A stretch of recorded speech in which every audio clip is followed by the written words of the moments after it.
Welcome to the Real News Network in Baltimore. I'm Kim Brown. Donald Trump's administration on Thursday proposed a 31% cut to the Environmental Protection Agency's budget as the White House seeks to eliminate climate change programs and trim initiatives to protect air and water quality. The EPA would sustain the biggest cuts of any federal agency in the White House 2018 budget as Trump seeks to clear away regulations that he claims are hobbling U.S. oil drillers, coal miners, and farmers. Here's White House Budget Director Mick Mulvaney on Thursday as he discusses the biggest cut, which targets the EPA and the issue of combating climate change. The largest reduction, if you've seen the budget already, is a 31% reduction within the Environmental Protection Agency. Regarding the question as to climate change, I think the president was fairly straightforward, is that we're not spending money on that anymore. We consider that to be a waste of your money.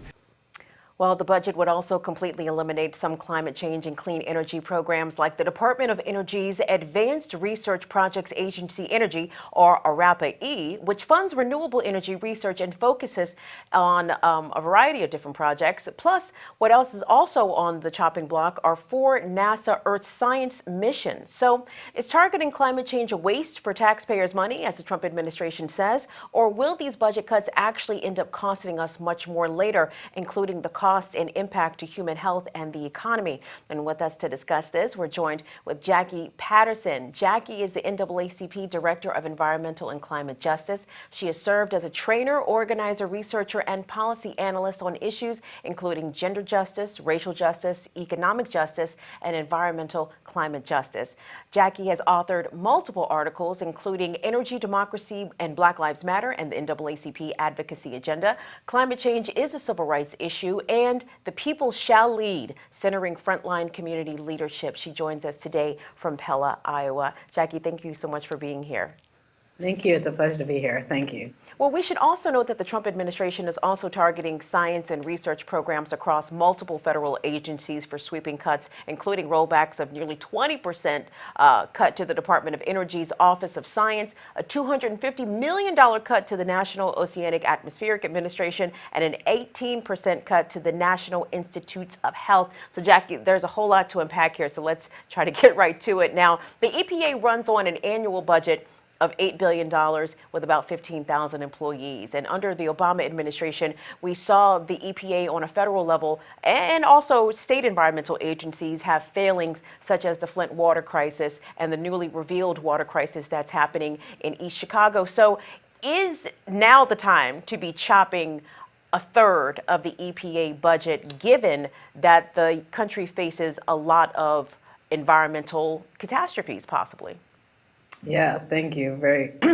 I appreciate the question. Yeah, certainly from the standpoint of, well, all of us who really rely on federal agencies, EPA is a federal agency which is tasked with stewardship of our air, our water, our land, to have that protection removed at a time when we do have, whether it's the Flint water crisis, the East Chicago water crisis, Jackson, Mississippi, schools in Newark, all these different places where, for example, kids are drinking poisoned water to the detriment of their health, to the detriment of their future development, et cetera, where we have places where the air quality is so poor that they've developed into these cancer clusters, and where folks, every other household is afflicted with one cancer or another. I mean, there's countless examples of ways that we must have, instead of rollbacks, we actually have to have pushing forward with greater protections, because as you said, even under the existing protections, we weren't able to sufficiently provide safeguards for those communities that have been affected by these water crises of late. So last week, the Medical Society Consortium on Climate and Health, which is a group representing over 400,000 doctors, more than half of the doctors in the United States, said that, quote, climate change is already causing problems in communities of every region of our nation, end quote. And the 145-year-old American Public Health Association recently declared 2017, quote, the year of climate change and health. So let's take a look at a video clip from the American Public Health Association. The science is clear. Climate change is real. It is happening today, and it profoundly affects our health. We are experiencing more intense heat waves, droughts, and wildfires. Young children and seniors are the most vulnerable to heat-related illness.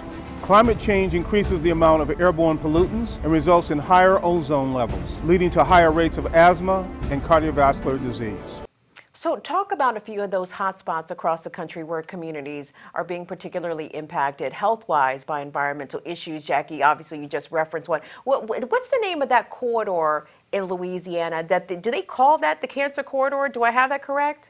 Yeah, they call it the Cancer Corridor. They also call it the petrochemical corridor because there are so many factories, shipping channels. There's so many combined types of pollutants and sources for the pollution in that area. And one community that is severely impacted is Mossville, Louisiana, which has had they have a group called the Mossville Environmental Action Network, otherwise known as MEAN, and because they have suffered under these challenges for years. And now they've reached a point where basically the companies there are saying, we're not moving, so you're gonna have to move. And so this is, the area is so contaminated, the soil is contaminated, the air is saturated with these toxins, and they have experiencing these high rates of cancer. Other places that are experiencing similar travesties, Dixon, Tennessee, where the Holt family was experienced of the Sheila Holt Orsted as part of this community where they had their water supply contaminated by a landfill that was there, and they had trichloroethylene in their water. And so they discovered this when a number of people in the community started developing cancer early, dying from cancer early, and where there was a significant outbreak of cleft palate, which you don't even hear about throughout that community. And it was because of all of this landfill stuff that got into the water supply, and people drank it for years. And some people, the white folks in the community, were informed not to drink the water. African American folks were not informed not to drink the water. They did not receive the letters. And as a result, they're paying for that oversight with their lives, their very lives. I want you to expand upon that, Jacqui, because, climate change is impacting everyone wherever you live, your income, race, zip code, but certain communities, particularly communities of color, are being disproportionately affected. So what will happen if the EPA continues these drastic cuts, if the Trump administration continues these very significant cuts to their budget of 31%? And if I understand this correctly, the EPA's Office of Environmental Justice will also be cut. Is that accurate? Yes, that is absolutely accurate. And another impact, as I said, I'm here in Iowa where they were 85,777 people who are on the rolls for the LIHEAP, the Low Income Heating and Energy Assistance Program, will lose their assistance as well. We're coming out with a report, I think this week, called Lights Out in the Cold, Reforming Utility Shutoff Policies as if Human Rights Matter. And it actually talks about those very people who are now being protected by LIHEAP, by being able to have assistance to pay for their heating and the electricity, that will be losing that under this proposed plan, are the very people that we're talking about in this Lights Out report, where people have been subject to shutoffs, and therefore people have burned down their houses from trying to light their house from candles, burned down their houses from trying to heat their houses through space heaters. People have lost their lives because they haven't had the electricity to run the respirator on which they rely for oxygen.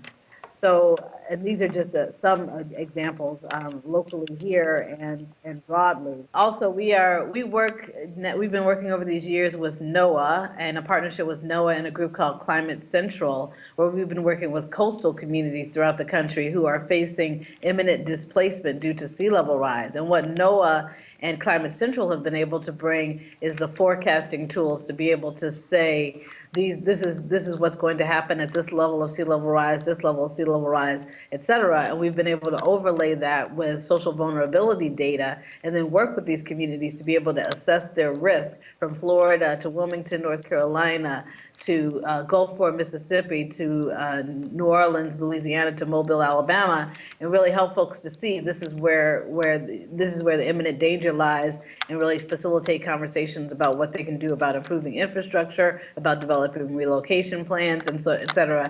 And if these cuts happen to NOAA, who knows where that will be and so therefore people will end up in harm's way without any warning or understanding of the threat that's facing them. And we're already seeing displacement from the Inuit community in Kivalina Island in Alaska to the Biloxi Choctaw tribe in Pointe-Nochien, I'm sorry, in Ile de Jean Charles in Louisiana, which are the first folks who had actually been displaced by sea level rise due to the water overtaking the land on which they live. So I'll stop there for the moment.